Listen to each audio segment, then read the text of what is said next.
Welcome. We bring you Japan's latest news every day. AI sums up what matters, so you can stay informed in English in just a few minutes. If you find it helpful, please like and subscribe. I wanted a safe place to live. Executive of International Crime Organization rearrested.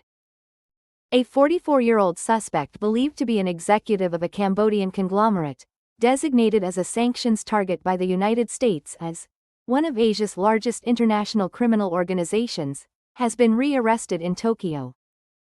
According to the Metropolitan Police Department, the suspect is being charged with fraud for illegally providing his residency card to another person and having them complete address change procedures at a ward office in the capital.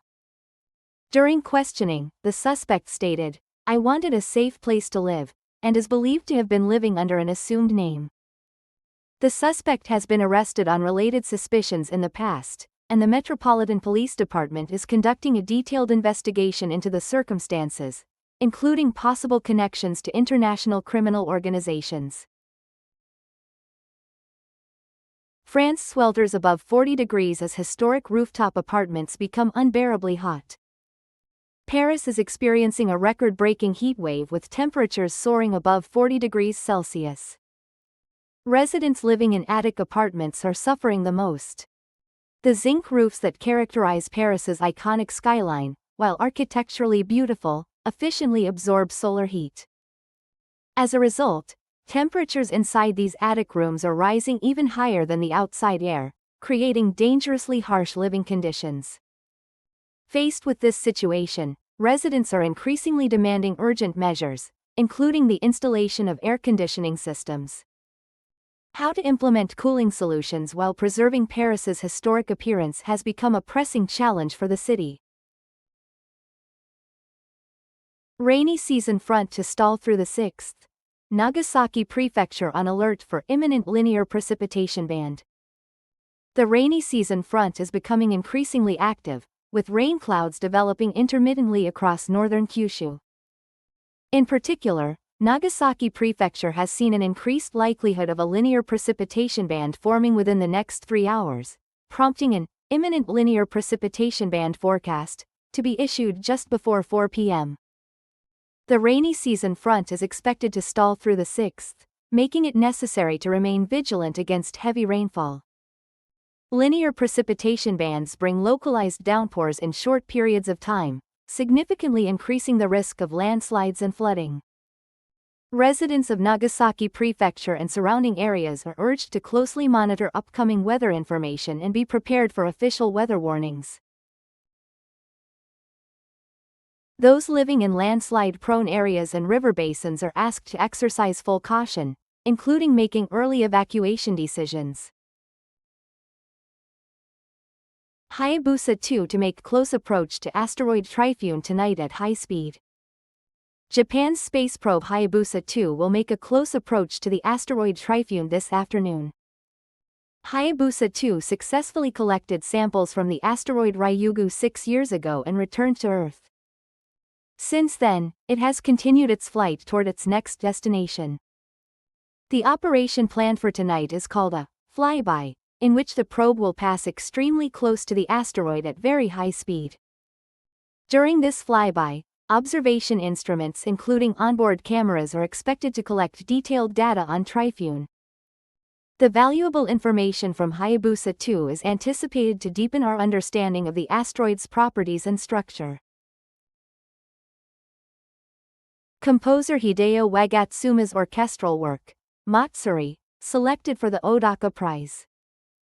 Composer Hideo Wagatsuma's orchestral work, Matsuri, has been selected to receive this year's Odaka Prize, awarded to outstanding orchestral compositions created in Japan.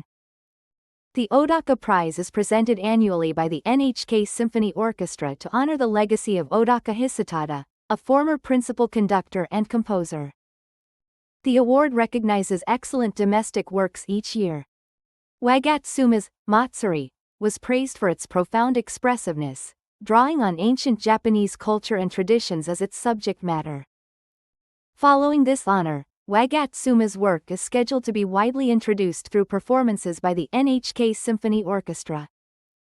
The premiere of the award-winning composition will be held successively throughout the country in the coming months. National Film Archive faces existential crisis. Here's why. Japan's National Film Archive, a vital institution for preserving the nation's film culture, is facing an existential threat. The facility serves as a specialized repository for invaluable visual materials, including film reels and digital content spanning from the pre-war era to the present day.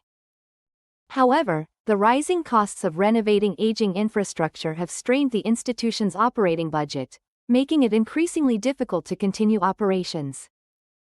As a result, the archive has resorted to crowdfunding to secure necessary resources. Film represents an important part of Japan's cultural heritage, and these materials are irreplaceable historical records that must be preserved for future generations. In response to this critical situation, voices of support have emerged from the film industry and cultural sectors. The survival of the National Film Archive is essential to safeguarding Japan's cinema history, and widespread support is being sought. Nearly 4 years since former Prime Minister Abe's death, memorial service held in hometown. It has been nearly 4 years since former Prime Minister Shinzo Abe was shot and killed. A memorial service was held in Shimonoseki, Yamaguchi Prefecture, Abe's hometown. His wife, Aki, attended the event and expressed her gratitude for the warm support that has been extended from the local community over the years. Aki spoke about Abe's vision and wishes, calling for the importance of passing down his legacy. She emphasized the significance of conveying Abe's will to future generations together with his many supporters.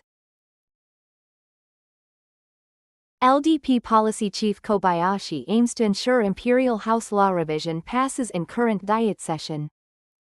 Shoji Kobayashi, the Liberal Democratic Party's Policy Affairs Chairman, indicated his intention to ensure the passage of the Imperial House law revision bill during the currently convened Diet session. Chairman Kobayashi has positioned the declining number of imperial family members as an urgent issue and emphasized the importance of early passage of the revision bill. Meanwhile, the Diet continues to see confrontation between the ruling and opposition parties, and difficult deliberations are anticipated. At the same time, resuming deliberations on a bill to reduce the number of House of Representatives seats has become another challenge, with the ruling coalition demonstrating its determination to pass multiple bills within the limited Diet session. Party tax policy leaders debate consumption tax cut on groceries in NHK's Sunday Forum. Party leaders responsible for tax policy discussed a proposed consumption tax cut on food items during NIK's Sunday Discussion program. One proposal being considered would reduce the consumption tax rate to 1% for a 2-year period beginning in April of next year. Panelists from various parties highlighted the need to support citizens struggling with soaring prices. However, some expressed concerns about securing the necessary government revenue and the feasibility of implementation. Given that groceries are essential to daily life, there was also active discussion about the impact such a tax cut would have on people's living standards and its broader economic effects. These discussions are shaping up to be an important debate that clarifies the different approaches various parties are taking as they move forward with tax reform. Micron holds groundbreaking ceremony for factory expansion in Hiroshima to mass-produce semiconductors for generative AI. Micron Technology, a major American semiconductor manufacturer, held a groundbreaking ceremony for its factory expansion project in Hiroshima Prefecture. The expansion aims to establish mass production capabilities for advanced semiconductors facing rapidly growing demand, including those for generative AI. The company is positioning its Hiroshima facility as a key hub for next-generation semiconductor manufacturing and will introduce cutting-edge production technologies. The factory expansion is expected to strengthen the competitiveness of Japan's semiconductor industry and generate positive ripple effects for the regional economy. Going forward, Micron plans to aggressively pursue capital investment to meet surging global demand for AI. Kansai business leaders arranging October-China visit amid deteriorating Japan-China relations. A notable development is emerging from Kansai's business community as Japan-China relations continue to worsen. It has been learned that a delegation of Kansai business leaders is coordinating plans to visit China this October. The delegation is planning talks with senior Chinese government officials and hopes to use the visit as a venue for dialogue to maintain and develop economic ties between the two countries. However, against the backdrop of current chilled Japan-China relations, it remains unclear whether concrete results will be achieved. The Kansai region plays an important role in trade and investment with China, and there are hopes that strengthened people-to-people exchanges at the private sector level will deepen mutual understanding between the two nations. Long-term interest rates rise to 2.81%, highest level in nearly 29 years, amid accelerating inflation expectations. In bond markets on the 3rd, long-term interest rates climbed to 2.81% at one point, marking their highest level in approximately 29 years. The rise comes as market sentiment has shifted toward expectations of accelerating inflation, while concerns about government fiscal burden have intensified, prompting active selling of government bonds. The increase in long-term interest rates is expected to ripple through to mortgage rates and other lending rates, raising concerns about increased financial burdens for households and businesses. Market observers say they are closely monitoring future price trends and monetary policy decisions. President Trump celebrates America's 250th anniversary, also criticizes opposition. President Trump delivered a speech at a commemorative event marking America's 250th anniversary of its founding held in the nation's capital, Washington. President Trump stated that, "The best is yet to come, and this is merely the dawn of America's golden age," expressing strong confidence in the nation's future. In his remarks, he took pride in America's achievements from its founding to the present day while also launching sharp criticism against opposing forces.